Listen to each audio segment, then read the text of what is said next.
teman-teman? Bapak Ibu? Kelihatan ya? Jelas, Pak. Ya, oke. Baik, teman-teman. Materi ini merupakan materi subunsur kegiatan subunsur evaluasi kebijakan Renpang yang kita atau saya format dalam policy research, gitu ya, dalam bentuk policy research atau bahasa lainnya itu adalah research paper, gitu ya, research paper. Nah, seperti biasa, silahkan nanti teman-teman kalau mau melihat lebih banyak materi-materi terkait dengan policy research, itu mampir ke YouTube saya, silahkan. Disclaimer, langkah ini bukan kebenaran mutlak, meskipun langkah ini memberikan penjelasan logis dalam memahami konsep rangkai laporan kegiatan perencanaan pembangunan dan penyusunan angka kreditnya dalam format dan teknik policy research atau research paper atau evaluation report, gitu ya. Namun bukan berarti ini satu-satunya yang paling benar. Jadi silahkan teman-teman apabila ada yang memiliki pengetahuan atau keterampilan atau bahkan wawasan lebih luas dari saya, silakan nanti kita bisa berdiskusi di sini untuk memperbaiki apa yang perlu kita lakukan ke depan. Baik teman-teman, sekali lagi saya selalu mengungkapkan bahwa dalam menyusun laporan, karena laporan itu adalah bentuk tulisan juga, maka saya akan selalu mengulang-ulang bahwa membuat laporan tak ubahnya membuat tulisan. Dan di dalam membuat tulisan itu, teman-teman harus memiliki 6 keterampilan atau 6 skill. Yang pertama adalah nature talent. Gitu ya. Nature talent itu adalah skill yang masuk, yang sudah mendarah daging di dalam diri teman-teman. Kemampuan atau pengetahuan yang selaras dengan bakat yang melekat pada diri teman-teman sendiri. Misal, sejak kecil, teman-teman ini sudah pandai membuat sketsa gitu ya, sudah. Kalau membuat gambar itu selalu yang paling bagus di antara teman-teman yang lainnya. Kalau membuat kalau membuat catatan gitu ya, catatan teman-teman ini selalu artistik dibanding catatan teman-teman yang lain yang mungkin tulisannya lebih buruk dari tulisan Pak Dokter gitu ya. Nah, itu artinya teman-teman sudah memiliki talent, ya talent arts, ya talent dalam bentuk seni. Itu nanti pada saat teman-teman sudah kerja, itu akan dengan mudah teman-teman membuat satu laporan itu dengan visualisasi yang estetis. Beda dengan teman-teman yang dari SD yang males bikin tulisan, males bikin catatan atau catatannya tulisannya kayak tulisan Pak Dokter gitu ya. Maka nanti pada saat sudah kerja buat laporan, pasti laporannya juga nggak estetis, nggak artistik gitu ya. Nah itu kelihatan di situ. Jadi bisa dibedakan, jadi pembaca itu bisa membedakan antara laporan yang disusun oleh seseorang yang talented dengan laporan yang disusun oleh orang yang tidak punya talent. Itu kelihatan. Kemudian yang kedua adalah rasionale. Rasionale ini adalah kemampuan atau pengetahuan yang selaras dengan logika berpikir. Jadi kalau teman-teman dari sejak kecil, sejak SD gitu, biasanya begini, kalau bawa korek api gitu ya, korek jres kalau istilah orang Jawa itu ya. Atau kalau bahasa Betawinya tuh meces gitu ya. Bawa meces itu ya. Nah, itu biasanya kalau bawa korek api, itu kalau misalkan teman-teman berkeringat atau teman-teman mungkin habis kena hujan gitu ya, atau kehujanan, pasti ketika mau menggunakan korek itu langsung berpikir bahwa korek itu tidak bisa dipakai. Nah, itu berpikir logis itu. Logis ya. Itu sederhana seperti itu. Bagi yang sejak kecil nggak memiliki logika seperti itu, nah ini pada saat di lapangan di pekerjaan, maka cara berpikir logis itu seringkali merupakan kesulitan, seringkali merupakan tantangan atau merupakan kendala yang dihadapi teman-teman. Karena itu kelihatan. Jadi kalau rasionale ini kelihatan dari gaya tulisan seseorang gitu ya, apakah yang bersangkutan punya rasionale yang baik apa tidak gitu, itu kelihatan gitu ya. Nah, salah satu indikasi dari seseorang memiliki rasionali yang baik itu adalah pada saat dia menyusun laporan, itu sistematika tulisan itu mengalir dengan enak gitu ya. Mengalir dengan enak. Saya selalu mengambil contoh menggunakan setiap menggunakan premis mayor, premis minor, dan sintesis gitu ya. Selalu tulisan itu mengalir dengan enak. Mengalir dengan enak itu artinya ada premis mayor, ada premis minor, dan ada sintesisnya. Contoh, misalkan tulisan yang mengalir dengan enak itu. Setiap kehidupan, ini mohon maaf saya mungkin akan beberapa kali batuk gitu ya. Saya sama seperti Pak Ketum kemarin, Pak Gede. Jadi sama-sama selama 6 hari mengikuti training. Kalau Pak Ketum mungkin karena usianya lebih sepuh dari saya, langsung sakit. Tapi saya lebih muda, tetap sakit tapi nggak parah gitu ya. Nah gitu. Jadi bentuknya batuk. Jadi mohon maaf kalau saya batuk. Oke. Jadi ciri-ciri seseorang yang memiliki rasionali yang baik itu bila dia mampu mengimplementasikan cara berpikir premis mayor, premis minor, dan sintesis, atau cara berpikir yang bersifat sintetik, gitu ya, yang bersifat apa namanya membuat sintesis itu dengan baik. Saya ambil contoh begini misalkan, setiap kehidupan itu pasti mati, ayam itu hidup. Jadi ayam itu sintesisnya pasti mati. Nah, sederhana kan? Itu aja sebetulnya. Nah, buat teman-teman yang tidak biasa menggunakan rasionali yang baik, itu membuat tulisan itu, padahal pinginnya ngomong bahwa ayam itu mati, gitu ya. Itu bulat. Misalkan setiap kehidupan itu pasti mati. Kematian itu sesuatu yang keniscayaan. Kehidupan itu sesuatu yang didambakan oleh setiap orang. Kehidupan karena didambakan oleh setiap orang, maka kehidupan itu indah. Sehingga keindahan itu selalu membungkus kematian. Di mana kematian itu sangat bertentangan dengan kehidupan. Sehingga kehidupan itu menjadi hidup. Oleh sebab itu, setiap ayam yang hidup, karena ayam itu indah, maka ayam itu mati. Nah, gitu kan. Bingung toh? Jadi, untuk sampai ke kesimpulan bahwa ayam hidup itu mati, itu aja bulat gitu ya. Disertai dengan bunga-bunga, bumbu-bumbu pernyataan. Nah, ini indikasinya seperti itu. Kalau di dalam sehari-hari, contoh adalah pada latar belakang. Saat teman-teman menyusun latar belakang, teman-teman bingung apa yang mau dipikirin. Teman-teman sedang bingung apa yang sedang dipikirkan. Bayangin, teman-teman bingung apa yang sedang dipikirkan. Teman-teman sekarang bingung, mikir apa? Gitu. Ya, yang pertama itu. Yang kedua adalah teman-teman nggak tahu apa yang akan diungkapkan, topik apa yang penting untuk diungkapkan, itu nggak tahu. Sehingga apa? Latar belakang dalam 15 halaman tulisan, itu bisa 2-3 halaman. Coba bayangin. Saya bisa buktikan itu. Karena saya karena saya anggota tim penilai JFP, saya sering sekali mendapatkan ya dari 10 orang itu, dari 10 tulisan itu, 7 tulisan itu sering sekali latar belakang itu bisa menduduki 20% dari total tulisan. Kenapa? Karena nggak ngerti apa yang dipikirin. Nah, ini indikasi bahwa yang bersangkutan memiliki rasionali yang kurang baik. Bukan berarti rasionali ini tidak bisa dipelajari, bisa. Ya, kuncinya adalah gunakan premis mayor, premis minor, dan sintesis. Gitu ya. Gunakan, simple, itu aja. Jadi misalkan setiap pekerjaan membutuhkan waktu, gitu ya. Setiap pekerjaan membutuhkan waktu. Waktu adalah sesuatu yang berharga. Berarti setiap pekerjaan adalah sesuatu yang berharga. Simpel kan? Cuman gitu aja. Setiap pekerjaan membutuhkan waktu. Waktu adalah sesuatu yang berharga. Sehingga setiap pekerjaan adalah berharga. Kan begitu sintesisnya ya. Nah, ini yang perlu dilatih oleh teman-teman. Oke, yang ketiga, nurture experience ya. Jadi kemampuan atau pengetahuan seseorang itu selaras dengan jenis pengalaman seseorang tersebut selama berinteraksi dengan orang lain atau komunitasnya. Artinya, pengetahuan itu bisa diperoleh dari proses interaksi. Proses interaksi dengan orang lain.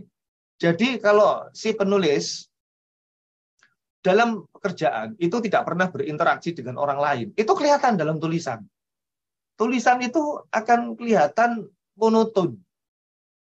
Monoton. Jadi monoton itu artinya ya tulisan itu mengindikasikan wawasan yang sempit gitu ya, wawasan yang sempit. Misalkan seseorang itu pekerjaannya adalah melakukan penyusunan TOR dan RAB. Maka dari latar belakang, sampai kesimpulan, sampai rekomendasi, itu isinya tentang TOR dan RAB. Nggak ada komparasinya dengan bidang lain. Ya. Tidak ada komparasinya di bidang lain. Sehingga tulisan itu menjadi monoton dan monolog dan akhirnya kering gitu ya. Sehingga nggak menarik untuk dibaca. Kalau nggak menarik untuk dibaca, ya otomatis nggak ada hal-hal baru atau tidak ada analisis di dalamnya. Ya. Nah, ini yang perlu dipahami oleh teman-teman, bahwa kalau mau menulis, tolong usahakan teman-teman itu berhubungan dengan orang lain, gitu ya, berinteraksi dengan orang lain, bekerjalah di dalam tim, jangan bekerja mandiri, gitu ya. Lalu diskusikanlah draft laporan Anda dengan orang lain.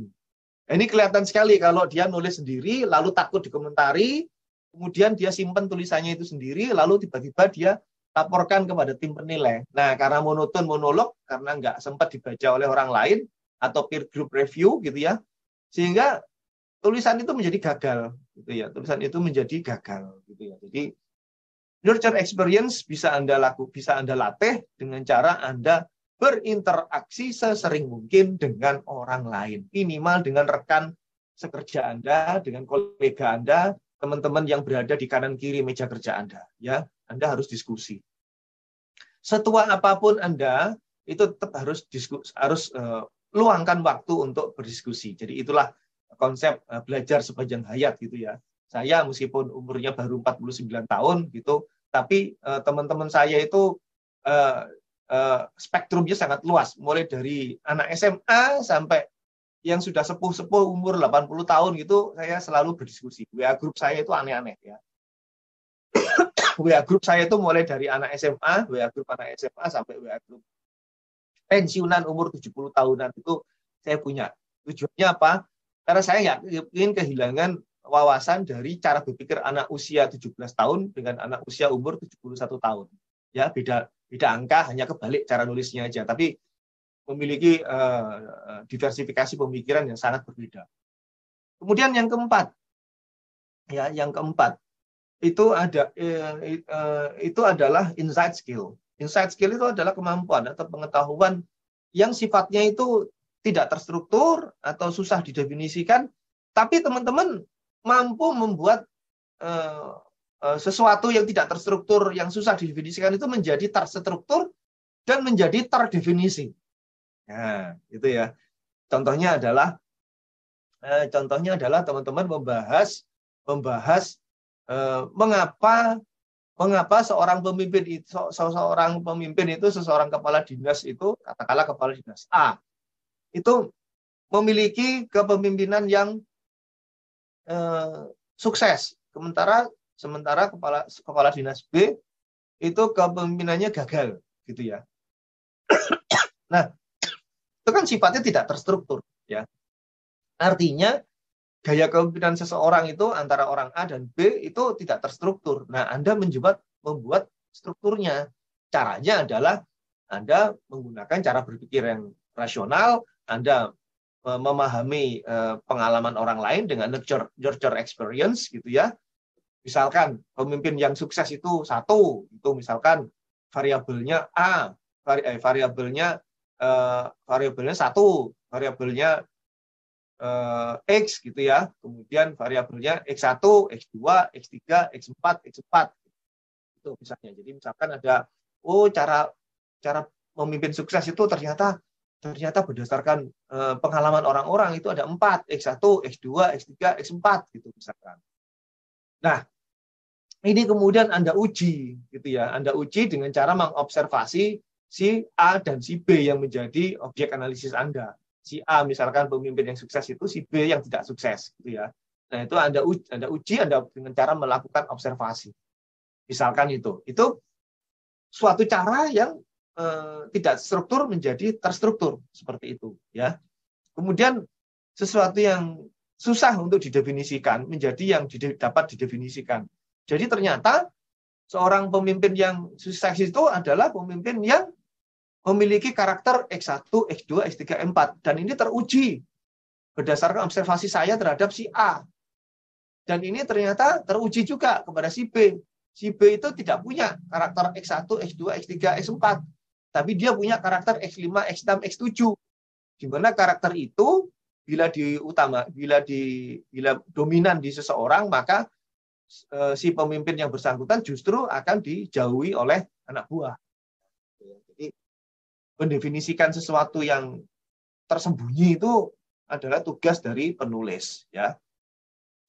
Nah, karya tulis yang memiliki kemampuan untuk mengungkapkan sesuatu yang tidak terstruktur menjadi terstruktur, ya, sesuatu yang tidak terdefinisi menjadi terdefinisi, itu akan menjadi tulisan atau laporan yang baik, ya, laporan yang baik dan bermanfaat.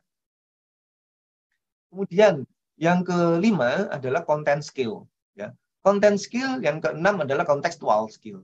Nah, antara content skill dan contextual skill ini saling mengisi sebetulnya, ya, saling mengisi. Kalau content skill ini adalah kemampuan atau pengetahuan seseorang terhadap konten yang selaras dengan pemahaman inherent.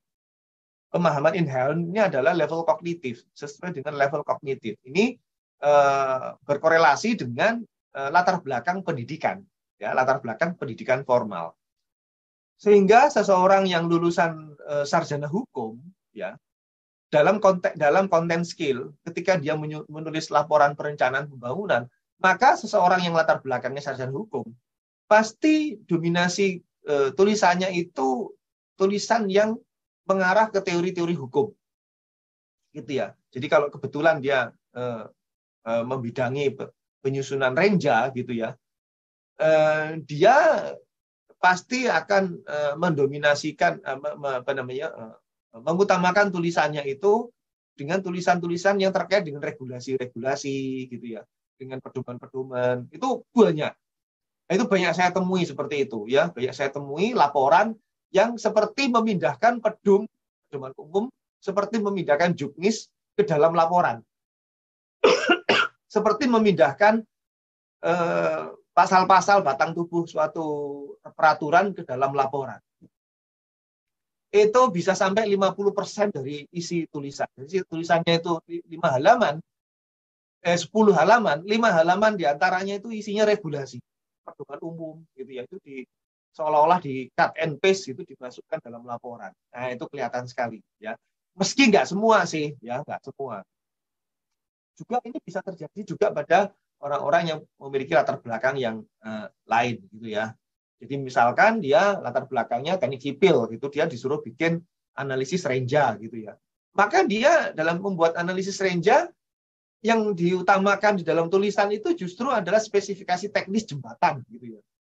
Dalam 10 halaman itu 5 halaman itu diantaranya itu gambar teknik jembatan.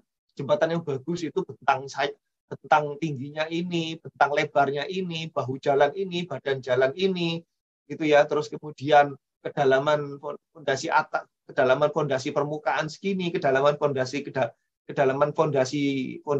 dalam seperti ini, terus kemudian bahan fondasi, begitu detail banget. Benar-benar pengetahuan dia sebagai orang teknik sipil itu diungkapkan di situ. Nah, seperti itu. Terus kemudian juga teman-teman dari teman-teman pertanian, gitu ya. Padahal dia disuruh nyusun renja, gitu ya. Maka yang dia bahas adalah detail banget mengenai sifat-sifat jagung yang baik, ya. Itu terdiri dari sifat bungkilnya itu A, B, C, terus kemudian lebar bungkilnya itu A, B, C, jenis jagungnya itu A, B, C, gitu. Selengkap itu sampai mendominasi 50% dari jumlah halaman, ya. Nah, itu content skill. Kelihatan sekali kalau misalkan yang bersangkutan adalah latar belakangnya itu, ya. Nah, content skill itu bisa diatasi dengan contextual skill, yaitu kemampuan dari pengetahuan atau kemampuan dari pengalaman dia bekerja. Kan meskipun dia sarjana hukum, sejak dia hari pertama kerja sampai dia hari ke tahun 10 kerja, misalkan dia pengalaman 10 tahun, kan nggak setiap hari dia menggunakan ilmu hukumnya. Kan kalau misalkan dia disuruh membidangi menganalisis atau mereview atau membahas renja OPD, pasti yang akan dia hadapi setiap hari adalah renja OPD. Sehingga dia punya pengetahuan seolah-olah dia selama 10 tahun kuliah renja OPD. Nah, sehingga ini bisa menutup kekurangan latar belakang dia yang sarjana hukum tadi. Nah, inilah, jadi konten dan kontekstual skill ini saling menutupi, saling melengkapi. Ya, barang siapa yang terlalu mendominasikan konten skill, maka ya dia gagal menuliskan laporannya. Ya, sehingga tutuplah dengan kontekstual skill. Sehingga laporan yang baik memang adalah laporan yang menggambarkan, laporan yang benar-benar menggambarkan pengalaman kerja dia.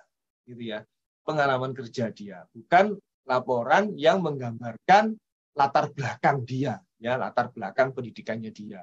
Jadi laporan yang menggambarkan pengalaman kerjanya dia, ya. Misalkan kalau dia pekerjaannya adalah melakukan evaluasi pembangunan gitu ya, ya maka dia akan menuliskan laporannya benar-benar dalam bentuk laporan evaluasi. Gitu ya. Kalau konten skill, ya kalau dia mendominasikan konten skill, ya akan susah membuat laporan evaluasi. Kenapa? Karena misalkan kalau dia background-nya adalah sarjana pendidikan, maka evaluasi yang dia lakukan adalah evaluasi dalam konten pendidikan. Nah, ini berbeda gitu ya, berbeda dengan kontekstual skill. Kalau dia adalah sarjana agama, maka dia kebingungan untuk melakukan evaluasi karena misalkan tidak ada metode evaluasi dalam pendidikan agama misalnya. Misalkan gitu, dia kebingungan. Sehingga akhirnya tulisan itu bisa tidak terarah gitu ya, bisa tidak terarah. Nah, ini pentingnya menggabungkan kontekstual skill ke dalam konten skill. Oke. Nah, untuk menerapkan 5 skill, 6 skill. Mohon izin Pak Randy, sebelum berpindah ke slide, ini ada chat dari Bu Rina Sugandi. Mungkin beliau membutuhkan penegasan terkait dengan insight skill di kolom chat. Oh ya, oke. Nah, ini ada pertanyaan atau apa ini ya dari Bu Rina. Kalau begitu Pak Randy, insight skill itu adalah kemampuan diri untuk mengubah sesuatu yang tidak terstruktur, sulit didefinisikan, sulit dipahami, menjadi terstruktur, menjadi mudah didefinisikan, dan menjadi mudah dipahami. Betul sekali, Bu. Ya, itu ya. Jadi salah satu skill dari penulis, termasuk menulis laporan, itu kan tulisan juga ya. Itu adalah kita harus membuat tulisan itu menjadi terstruktur, menjadi terdefinisi, dan menjadi mudah dipahami. Gitu ya. Jangan sampai membuat tulisan, malah orang yang membaca tambah bingung cara mikirnya, tambah nggak karu-karuan cara mendefinisikan. Loh, kemarin katanya yang disebut efektivitas itu adalah upaya untuk meningkatkan hasil dengan melalui metode-metode yang tepat. Kok sekarang ini katanya dia efektivitas itu adalah cara untuk menurunkan biaya serendah-rendahnya dalam rangka menghasilkan yang sebanyak-banyaknya gitu. Ini jadi bingung ini pembaca karena pemahaman pembaca berbeda ketika membaca laporan gitu kan. Pemahaman awal pembaca berbeda dengan ketika membaca laporan gitu, sehingga terjadi konflik di dalam pikiran pembaca. Konfliknya disebabkan oleh tulisan yang memberikan definisi yang berbeda dari definisi yang biasanya orang pahami. Nah, itu ya. Jadi jangan sampai membuat tulisan itu ketika ada orang lain yang membaca, orang lain itu tambah bingung. Nah, itu berarti insight skill-nya gagal dalam menerjemahkan sesuatu yang tidak terstruktur menjadi terstruktur, mengubah dari sesuatu yang tidak terdefinisi menjadi terdefinisi, mengubah sesuatu yang sebetulnya tidak sulit dipahami orang menjadi mudah dipahami orang. Gitu ya. Oke. Nah, 6 skill ini, Bapak Ibu, teman-teman, itu Anda bisa lakukan dengan 5 langkah ini ya. Bisa Anda terapkan dengan 5 langkah ini. Nah, konteks kita atau materi kita hari ini adalah menyusun laporan evaluasi, gitu ya. laporan evaluasi, maka langkah-langkahnya ini adalah langkah-langkah kita menyusun laporan evaluasi ya. Nah, yang pertama adalah buatlah sistematika laporan. Ya, Anda pahami dan pelajari outline umum, outline generik dalam menyusun laporan kegiatan Renbang ya. Ingat, meskipun judulnya adalah laporan kegiatan Renbang, bukan berarti Anda memiliki pedoman atau memiliki standar atau memiliki pegangan yang sendiri. Nah, umumnya membuat laporan itu outline-nya itu adalah terdiri dari 4 minimal ya. Ini minimal terdiri dari 4 bab gitu ya. Bab ini terdiri dari bab 1 pendahuluan. Bab 1 pendahuluan ini terdiri dari latar belakang dan penjelasan urgensi. Gitu ya. Latar belakang dan penjelasan urgensi. Kemudian bab 2 itu adalah kerangka pemikiran atau nama lainnya studi pustaka, nama lainnya struktur konsep dan teori, nama lainnya kajian pustaka, nama lainnya kajian literatur, nama lainnya struktur logika konsep dan teori ya, nama lainnya banyak banget pokoknya isinya. Bab 2 ini isinya 80% merupakan pemikiran orang lain yang Anda pindahkan ke dalam bab 2. Ya, tujuannya apa? Anda membuat kriteria dalam rangka Anda membuat kriteria. Anda menentukan faktor-faktor apa saja yang diperlukan dalam membahas latar belakang yang sudah Anda ungkapkan di depan. Ya, ini. Jadi kalau misalkan di dalam bab 1,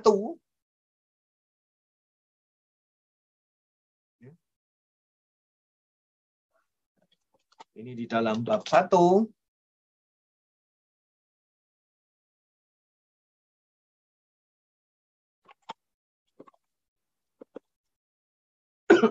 maka subbabnya adalah 1.1 latar belakang.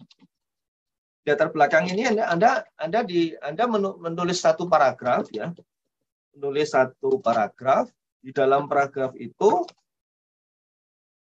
kunci atau pokok kalimat yang pertama adalah menjawab mengapa Anda mengungkap topik laporan. Mengungkap topik yang Anda laporkan. Mengapa? Yang Anda laporkan. Kenapa ini harus Anda ungkap? Contoh, misalkan.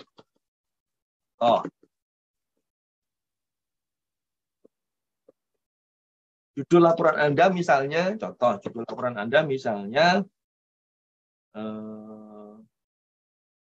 laporan keefektifan atau laporan efektivitas pelaksanaan Renbang Prof RKPD Jawa Tengah tahun 2022. Misalkan, ya. Laporan efektivitas pelaksanaan Musrenbang Prof RKPD Provinsi Jawa Tengah tahun 2022. Nah, ini misalkan. Mengapa ini Anda anggap penting? Mengapa Anda mengungkap topik ini? Gitu ya. Anda harus jadikan ini sebagai pokok kalimat yang pertama di dalam paragraf 1 latar belakang. Ya. Jadi redaksi pokok kalimat pertamanya adalah saya, gitu kan. Saya siapa misalkan, kasih nama misalkan saya Randy R. Prihartono, perencana utama Kementerian PNS, memandang perlu melakukan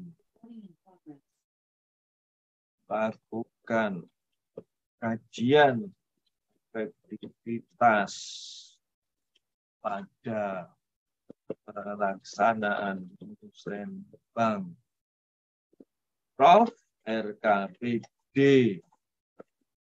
Provinsi Jawa Tengah tahun 2022 karena satu, memperoleh tugas dari pimpinan dua, memandang Jawa Tengah sebagai provinsi penyangga ibu kota negara, penyangga kegiatan ekonomi ibu kota negara Jakarta. Tiga, memandang bahwa RKPD 2022 RKPD Jawa Tengah sebagai RKPD yang menentukan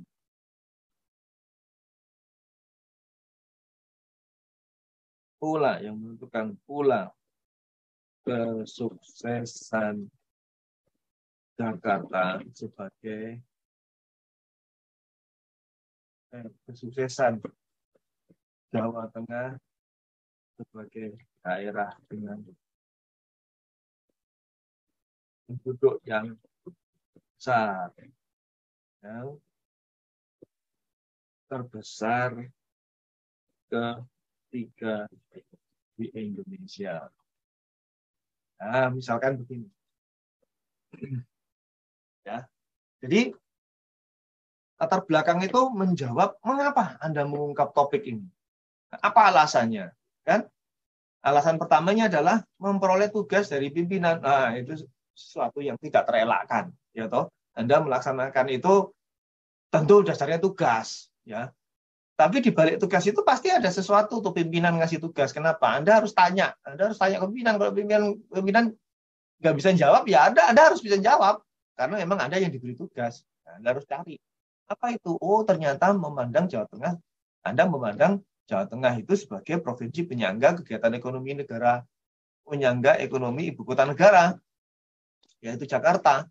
Karena apa? Karena suplai logistik ke Jakarta itu selalu didatangkan selain dari Jawa Barat juga dari Jawa Tengah, ya kan? Ya, terus kemudian Anda juga bisa memandang bahwa RKPD Jawa Tengah 2022 itu penting. Kenapa? Karena merupakan RKPD yang menentukan kesuksesan Jawa Tengah sebagai daerah dengan penduduk terbesar ketiga di Indonesia. Nggak gampang loh, suatu provinsi yang penduduknya di atas 30 juta itu, Pemprov-nya berhasil membuat 30 juta penduduknya itu sejahtera, itu nggak gampang.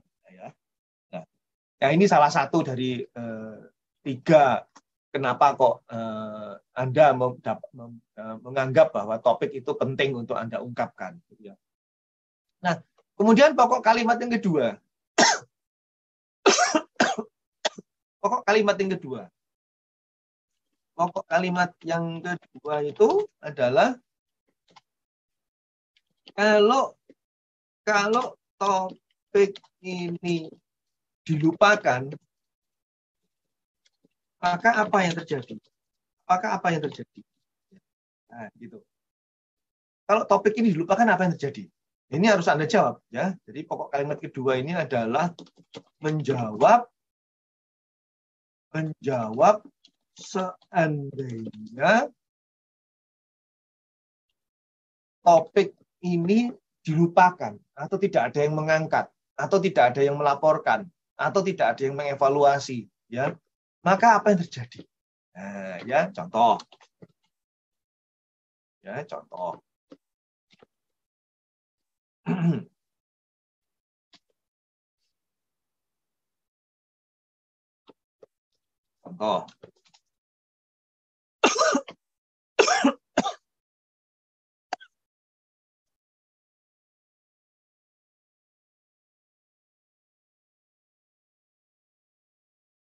efektivitas Musrenbang Prof RKPD 2022, RKPD Jawa Tengah.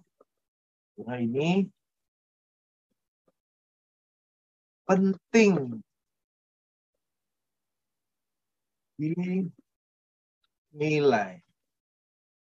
Sebab apabila tidak dinilai, maka saya atau penulis mengkhawatirkan atau menduga pelaksanaan RKPD 2023 di depan, pelaksanaan RKPD 2022 di depan akan mengalami kegagalan. Apabila pelaksanaan RKPD 2022 gagal, dan ini yang penting, dan tidak ada pola strategi, tidak ada pola strategi untuk mengantisipasi kegagalannya, mengantisipasi dampak kegagalannya, maka RKPD 2022 dapat dianggap sebagai rencana pembangunan yang tidak berkualitas dan berpotensi pada tidak tercapainya target pembangunan di tahun 2020. Ya. Jadi tujuan untuk melakukan evaluasi ini adalah untuk melihat jangan-jangan nanti kalau RKPD 2022 ini jadi itu ya padahal kualitas musrenbangnya jelek, di dalam musrenbang itu ada usulan-usulan dari kabupaten-kabupaten, ada usulan-usulan dari desa-desa kecamatan, tapi tidak ditampung karena proses musrenbang profnya jelek, maka tidak ditampung di RKPD, maka nanti target yang tercapai itu bukan target kepentingan kabupaten kota atau kepentingan kecamatan desa di Jawa Tengah. Jangan-jangan itu kepentingan orang lain. Nah, ini mungkin gagal. Kalau ini gagal, tidak bisa diantisipasi, tidak ada plan B-nya, tidak ada antisipasi atau tidak ada mitigasi resikonya. Nah, ini berbahaya ini kalau nggak ada yang mengevaluasi musrenbang. Nah, gitu ya misalnya. Ya, jadi kalau musrenbangnya gagal, berarti RKP-nya jelek. Kan kalau pelaksanaan musrenbang musrenbang Prof RKPD tahun 2022 itu kan berarti dilaksanakan di tahun 2021 ya. Jadi musrenbang Prof RKPD 2022 itu dilaksanakannya pada tahun 2021 ya. Iya. Jadi kalau misalkan RKPD 2023 ya berarti dilaksanakannya di ini ya. Laporan efektivitas pelaksanaannya ini laporan pelaksanaan musrenbang Prof RKPD 2023 di Jawa Tengah pada tahun 2022. Judulnya gini yang benar ya. Laporan efektivitas pelaksanaan musrenbang Prof RKPD 2023 Prof Jawa Tengah, RKPD Jawa Tengah. Jadi RKPD-nya tahun 2023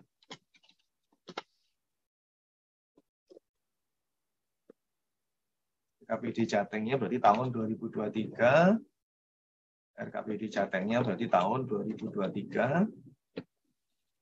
RKPD Jatengnya berarti tahun 2023. RKPD-nya 2023. Nah, ini jadi mengantisipasi apa yang harus dilakukan bila target pelaksanaan tahun 2023 itu tidak tercapai, ya, gara-gara musrenbangnya gagal, ya. Nah, ini latar belakang teman-teman. Nah, kemudian yang ketiga, ya, pokok kalimat yang ketiga,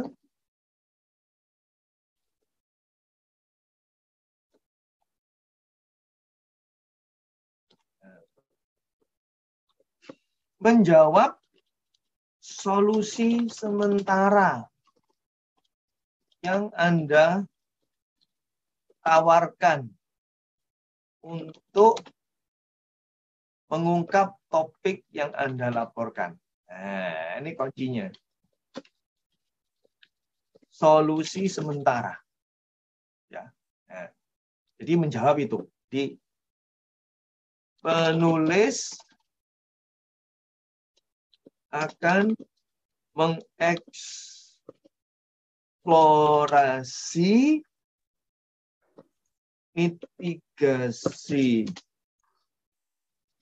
resiko yang diperlukan apabila pelaksanaan RKPD 2023 gagal mencapai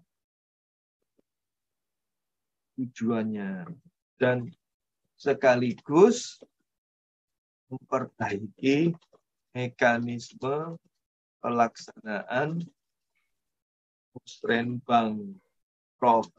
Jateng tahun 2023 mendatang.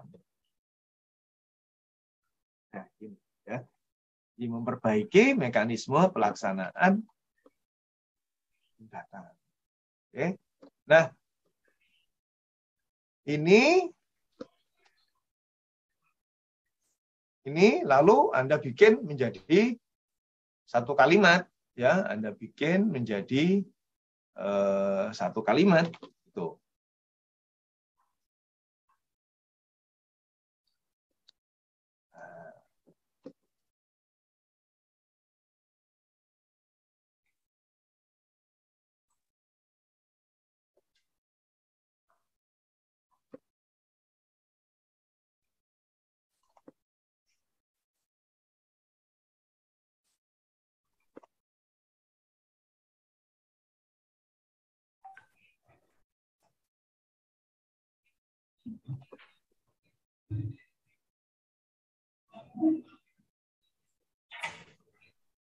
Nah, ini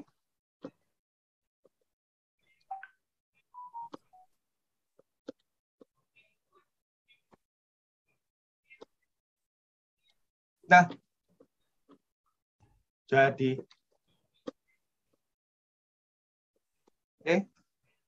ini paragraf pertama, latar belakang. Ya, Anda bisa bikin dalam satu paragraf, boleh. Anda bisa bikin tadi itu, Anda kembangkan ini pokok kalimatnya seperti ini. Ya. Anda kembangkan lagi di sini, kembangkan lagi, elaborasi dengan kalimat dengan pokok kalimat jelas. Silakan, ya. Boleh ini. Silakan jadi 3 paragraf, boleh. Begini boleh. Begini juga boleh. Jadi 1 paragraf juga boleh. Oke? Oke. Pak, izin. Maaf, Bu. Ini ada Pak Randy dari di chat ada 2 pertanyaan. Yang pertama itu tadi dari Pak Hardianto. Ini, apakah laporan kegiatan sinkronisasi rencana kerja dan anggaran pada RKAKL tahun 2022 terhadap Renstra Kementerian bisa dijadikan laporan kegiatan perencanaan dalam sub unsur evaluasi Renbang. Bisa. Bisa, Pak Ardi. Terus kemudian pertanyaan kedua dari Mbak Riri. Ini dalam membuat policy research, ini apakah perlu ada surat tugas terlebih dahulu baru kita bisa kita buat. Kemudian jika kita ingin membuat laporan efektivitas pelaksanaan Musrenbang RKPD tahun 2023 atas dasar inisiatif sendiri, apakah diperbolehkan dan bisa dimasukkan nantinya dalam penilaian angka kredit? Ya, tunggu jawabannya di slide berikutnya ada. Makanya nanti kalau nggak enaknya Mbak Uci, ini pertanyaan biar aja dulu tertampung ya. Nanti saya baca satu persatu di belakang karena biasanya semua pertanyaan sudah ada jawabannya di sini kok. Oke, ya, Pak Randy. Ya, ditampung aja dulu nggak apa-apa. Silakan teman-teman nulis saja di chat. Nanti saya baca kok Mbak Uci. Jam 11 nanti saya baca persatu. Semoga bisa menjawab satu persatu. Oke, itu cara membuat latar belakang ya. Jadi nggak perlu berbelit-belit, ya. Cukup seperti itu. Nah, kemudian penjelasan urgensi.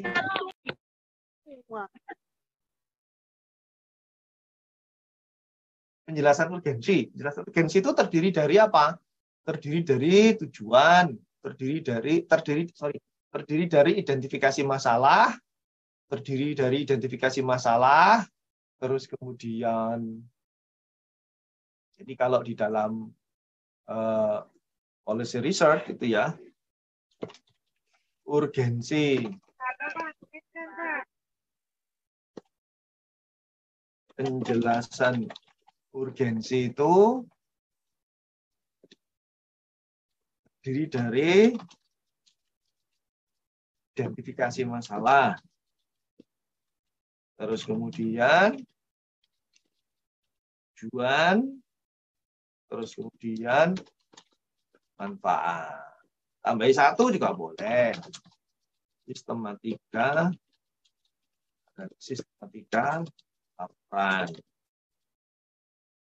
Ini ya. Nah, identifikasi masalah berarti apa? Identifikasi masalah ini masalah yang saya ajukan atau laporan ini mengidentifikasi permasalahan sebagai berikut. Nah, kan? Mengidentifikasi permasalahan sebagai berikut. Apa? Itu memahami konsep dan penerapan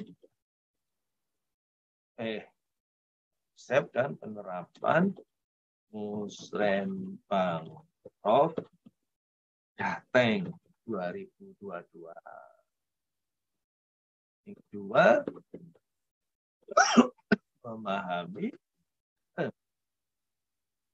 memahami mekanisme pelaksanaan.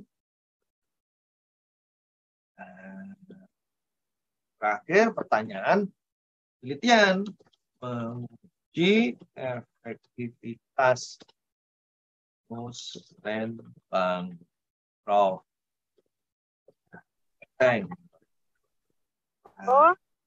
Oh iya balik arah. Tinggal tutup ya.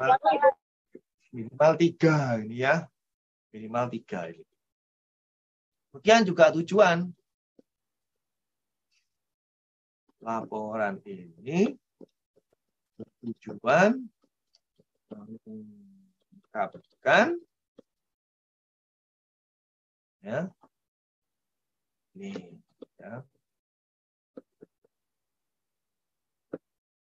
Konsep penerapan dan mekanisme efektivitas. Nah, langsung jadi. Tinggal dihilangi aja ya. Terus kemudian manfaat. Laporan ini bermanfaat memberikan kontribusi peningkatan kualitas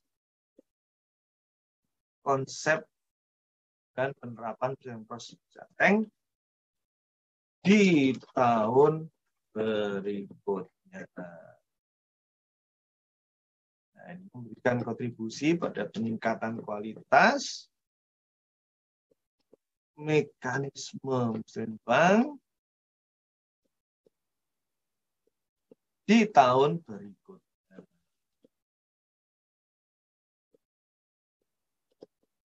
Memberikan kontribusi peningkatan efektivitas musrenbang tahun berikutnya. Nah, ini ya. Silakan. Ini intinya seperti ini. Intinya seperti ini. Intinya untuk laporan ini bermanfaat untuk seperti ini. Nah, silakan kalau Anda mau berbunga-bunga tambahin aja. Bunga gitu silakan aja.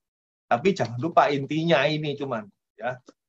Tapi ya bunga-bunganya jangan sampai masa identifikasi aja sampai 1 halaman itu aduh, jangan sampai seperti itu ya.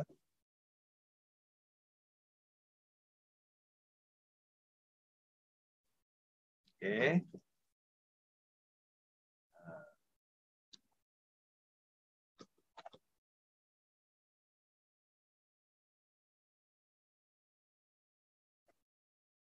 Oke.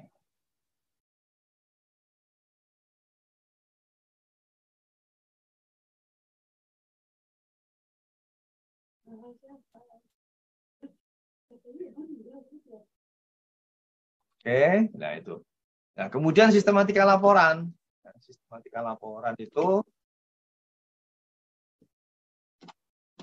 identik dengan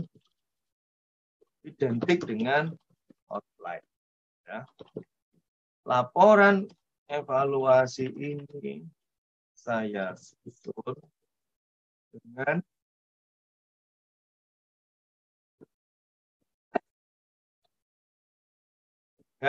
dimulai satu kan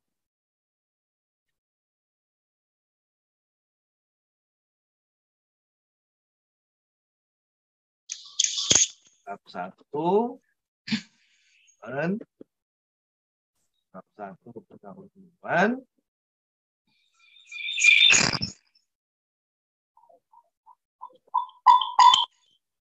dimulai dari latar belakang kesalahan dan kemudian diidentifikasikan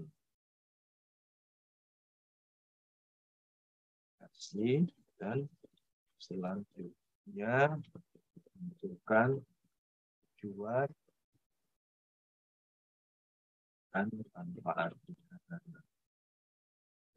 Lanjut tes sun apa angka konsep dan teori supaya untuk menyusun kriteria dan variabel penilaian efektivitas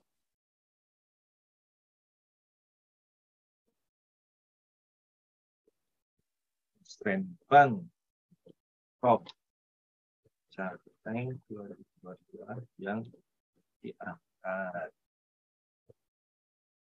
berdasarkan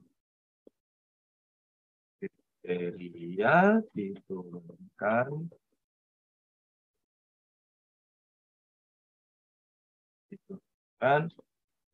variabel indikator dan item observasi.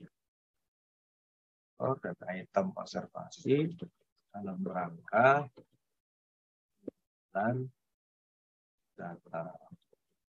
Selanjutnya, penulis menyusun dengan teknik analisis, menyusun metodologi analisis dalam bab 3. Saling dan seterusnya.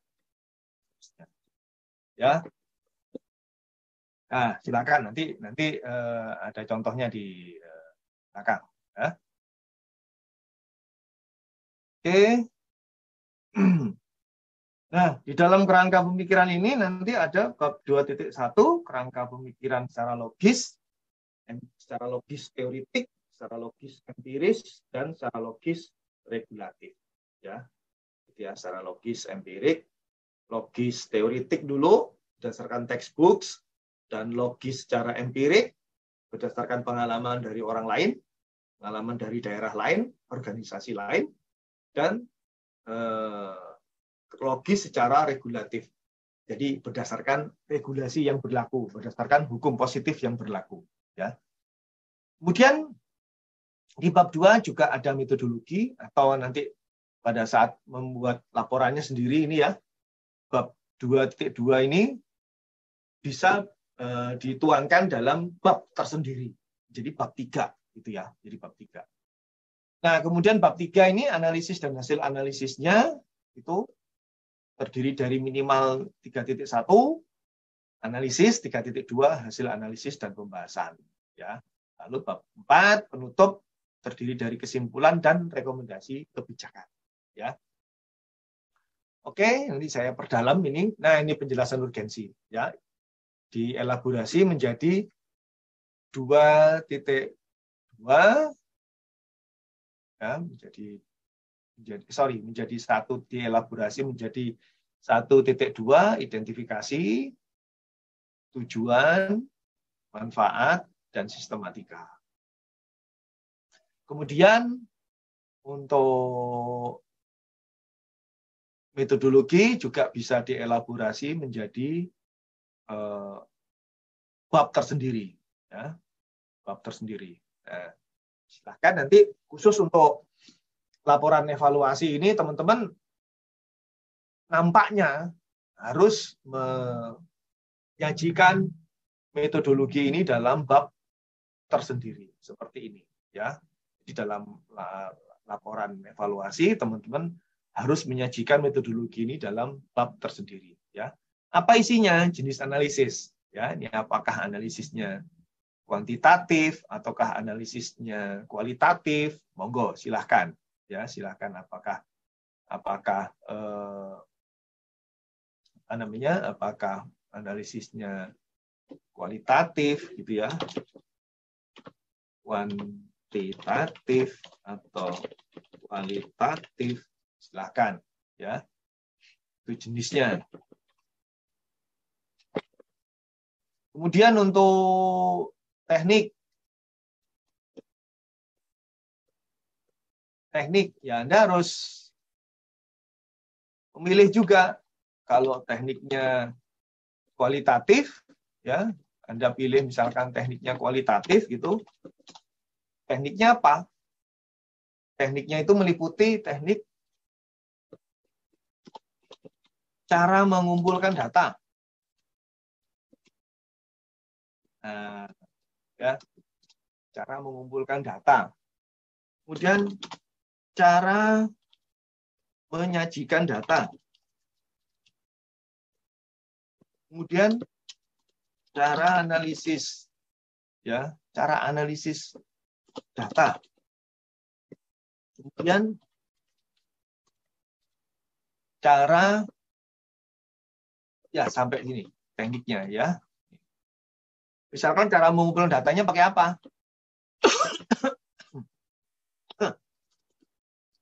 Alat itu apa, misalkan pegangan pertanyaan. Ya, pertanyaan.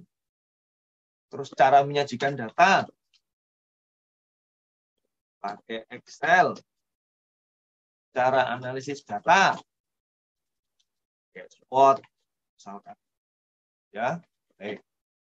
Terus kemudian jenis ya. Terus ini teknik ya. Terus ini instrumen. Nah, instrumen pendataan. Instrumen pendataan ini Anda bikin sekarang aspek observasi. Ya, aspek observasinya apa? Aspek observasi itu kalau di penelitian kuantitatif namanya variabel. Aspek observasi. Aspek observasinya apa? Ya. Lalu konstruksi nilai. Konstruksi nilai itu kalau di kuantitatif indikator. Konstruksi nilainya apa? Lalu kemudian butir-butir observasinya apa? Apa yang harus Anda observasi? Ya, butir-butir observasi itu ya kalau di kuantitatif itu item pertanyaan. Ya. Nah, ini harus Anda bikin. Oke, 3.4 itu teknik penafsiran. Penafsiran data. Penafsiran hasil. Hasil analisis. Anda menafsirkannya dengan cara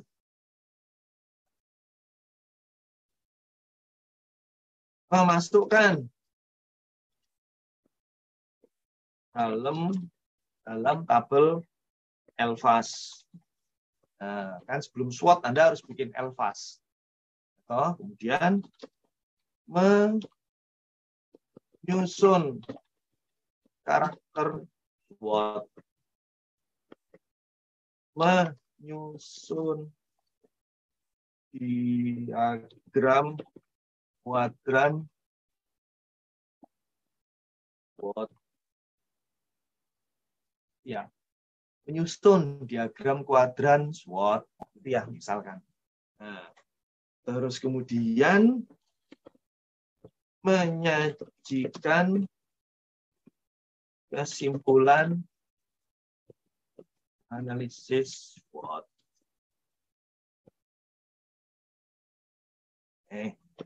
Kemudian 3.5 teknik visualisasinya.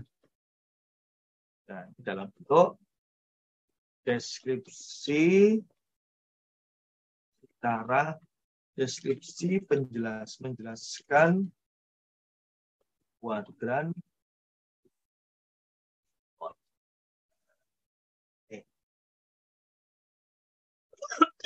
Ini kalau kualitatif Anda pakai SWOT ya. Ini jagonya masing-masing Anda sendiri nih. Anda yang paling tahu nih sebetulnya apa namanya? Paling tahu jelaskan ini semua ya. Oke.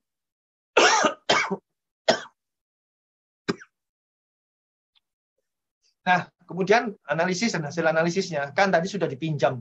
Bab 2.2 metodologi ini sudah dielaborasi menjadi bab 3 metode analisis. Berarti sekarang sudah jadi bab 4 nih. Analisis dan interpretasinya tadi itu sudah berubah menjadi bab 4. Nah, yang teman-teman Anda ketahui ya, bab 3 analisis dan hasil analisisnya itu beda. Kalau bab 2 kerangka pemikiran, itu kan 80% pemikiran orang lain. Pemikiran orang lain Anda pindah ke dalam laporan Anda. Pemikiran orang lain 80% isinya. Bab 2 itu isinya 80%. Pemikiran orang lain Anda pindah ke dalam kerangka pemikiran Anda di dalam bab 2. Bedanya kalau bab 3 analisis dan hasil analisis itu 80% adalah hasil dari otak Anda sendiri. 80% isi tulisan adalah dari isi otak Anda sendiri, Anda pindahkan di dalam bab 3. Ya. Nah, tadi karena bab 3 tadi sudah dipinjam, dipakai oleh metode analisis, maka bab 3 dari hasil analisis dan hasil analisis dari hasil outline ini, dari outline ini berubah menjadi bab 4. Ya. Kan karena bab 3-nya udah dipakai metode analisis, maka ini bab 3-nya berubah jadi bab 4. Ya, paham ya teman-teman? Nah, bab 4 ini kalau misalkan topik yang Anda bahas ternyata berkembang menjadi 2 area pembahasan yang berbeda, Anda bisa mengelaborasi lagi. Jadi bab 4 itu analisis dan hasil analisis untuk substansi A, bab 5 analisis dan hasil analisis untuk substansi B.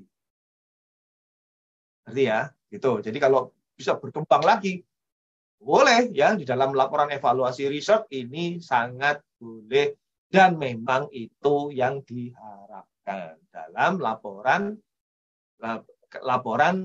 penyusunan hasil evaluasi Renbang kebijakan.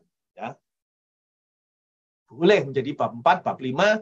Kalau substansinya ada 3, Pak Randy, boleh nggak menjadi bab 4, 5, 6? Boleh. Substansinya ada 10, Pak Randy, boleh.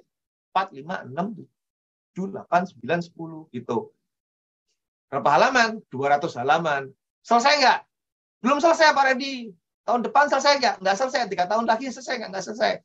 Ya, percuma ada bikin laporan tebel-tebel, tapi nggak selesai. Nah, jadi yang proporsional sesuai waktu. Ya. Proporsional sesuai waktu. Jadi kalau Anda cuma punya waktu 1 bulan untuk ngerjain, ya kira-kira cocokin aja dengan 1 bulan itu dielaborasi menjadi 2 bab atau 3 bab lah maksimal gitu ya. Anda fokus di situ. Jangan tebel-tebel, nanti nggak selesai-selesai gitu ya. Oke. Isinya apa? Di dalam bab 4 analisis dan hasil analisisnya itu. Pertama adalah kondisi umum. Ya Anda bisa menuangkan kondisi umum. Kondisi umum itu apa sih misalnya? Ya. Bab 4 itu analisis dan hasil analisis pada profil pelaku musrenbang Prof. Jawa Tengah 2022. Nah, profil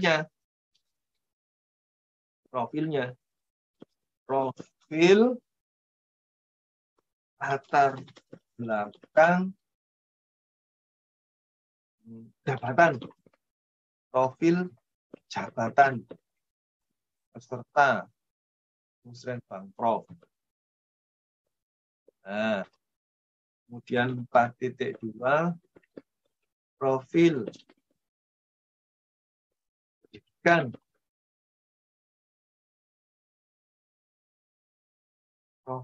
pendidikan, Nah,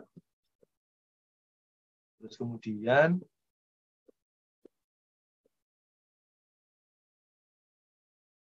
profil misalkan asal daerah, profil penugasan apa, profil apa namanya,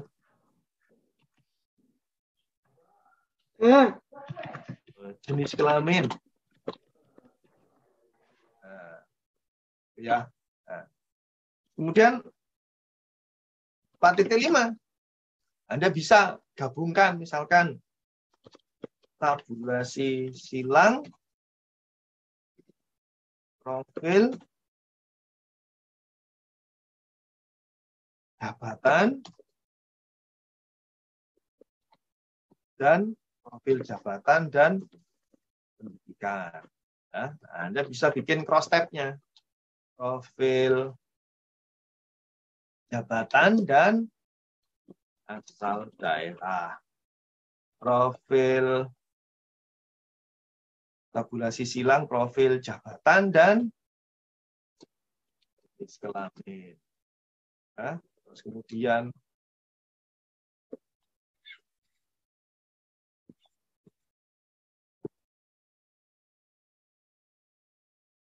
saat ini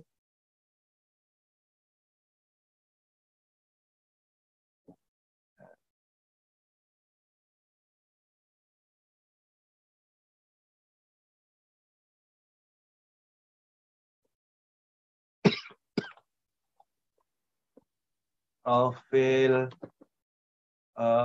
pendidikan dan asal daerah.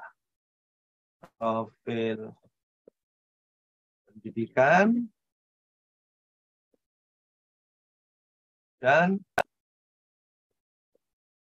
jenis kelamin. Ya, profil udah ya, udah semua. Oke.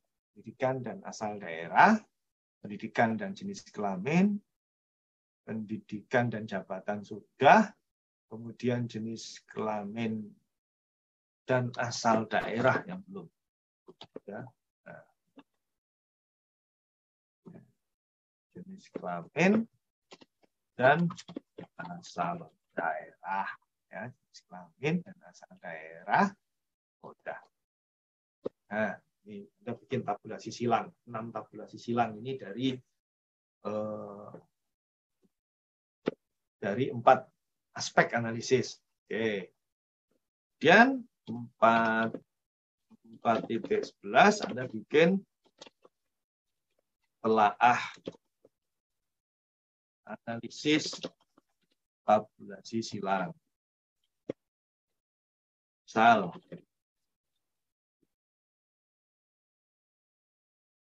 peserta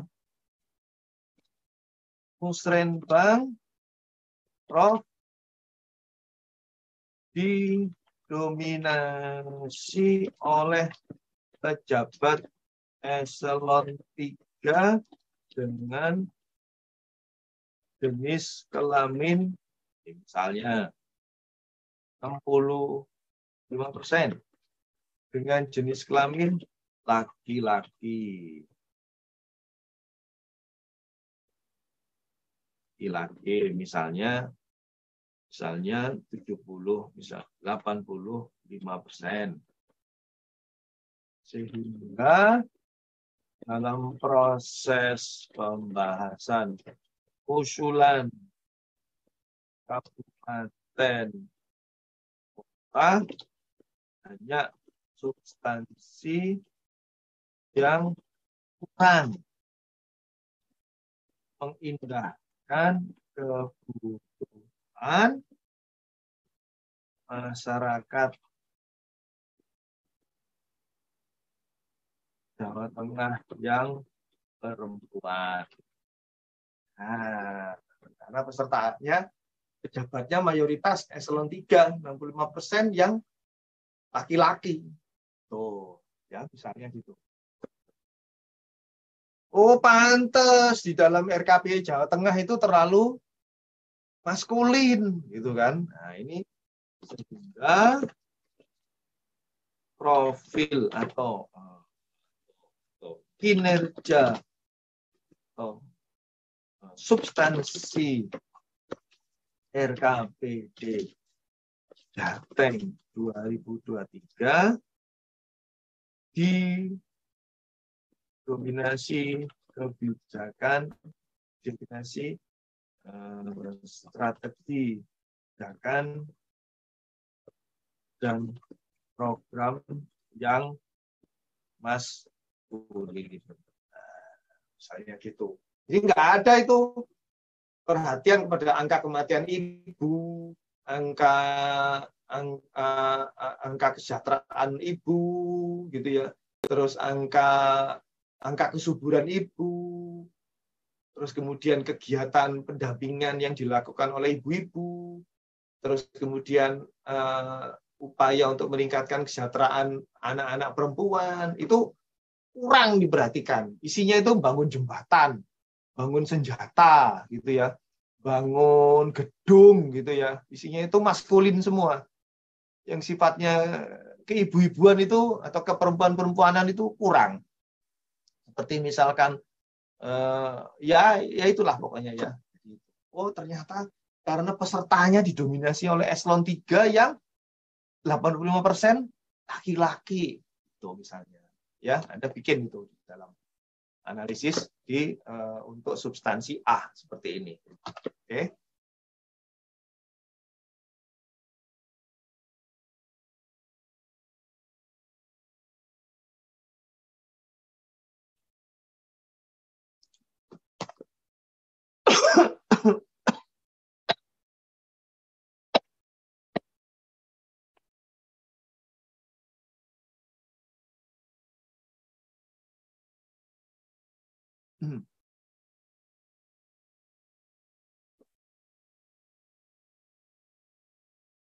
Oke. Terus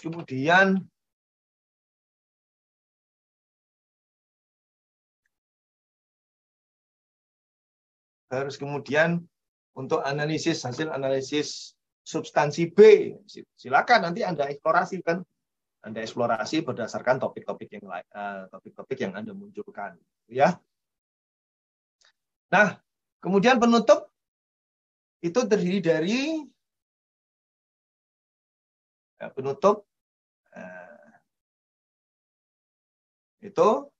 terdiri dari 4.1 kesimpulan dan rekomendasi kebijakan, ya. Nah, Anda harus bikin, ya. Ini babnya berubah, ya. Ini babnya berubah. Babnya berubah menjadi bab, karena bab 6 sudah dipakai, ya ini berubah menjadi bab, apa namanya? Jadi bab 7. Penutup. Ya, bab 7, bab 6 penutup. Bab 6 ini terdiri dari kesimpulan. Nah, kesimpulan ini jangan bikin analisis lagi. Jangan bikin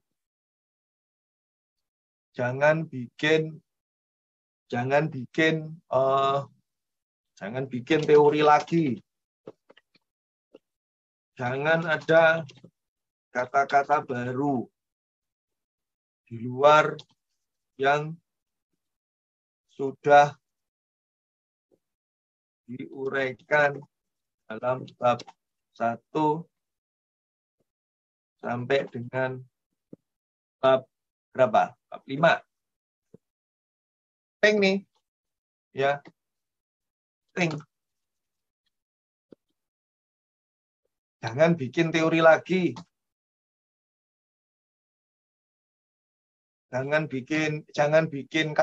ada kata-kata baru di luar yang sudah diuraikan. Ya. Kuncinya bola. Anjing pudel juga. Bikin rentetan yang merah dari latar belakang dari paragraf pertama dalam latar belakang sampai paragraf terakhir dalam bab 5. Ya. Tulisannya kok bikin rentetan benang merah, ya. Jadi kesimpulan itu gitu, ya. Atau sama dengan summary, ya. Anda bikin kesimpulan isinya sama dengan summary, ya. Jadi laporan ini dilatar belakangi oleh sampai dengan demikian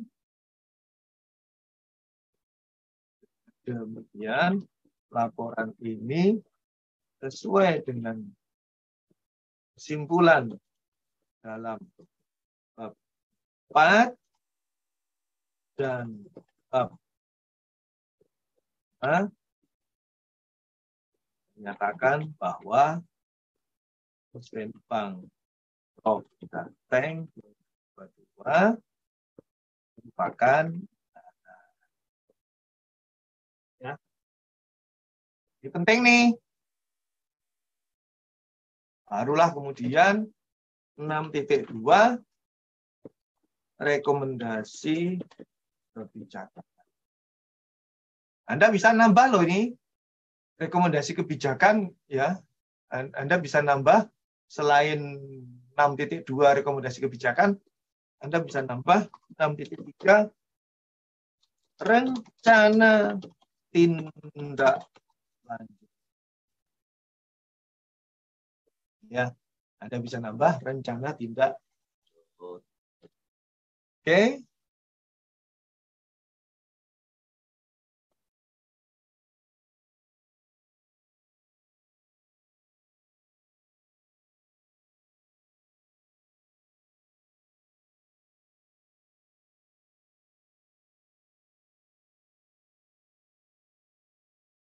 Oke.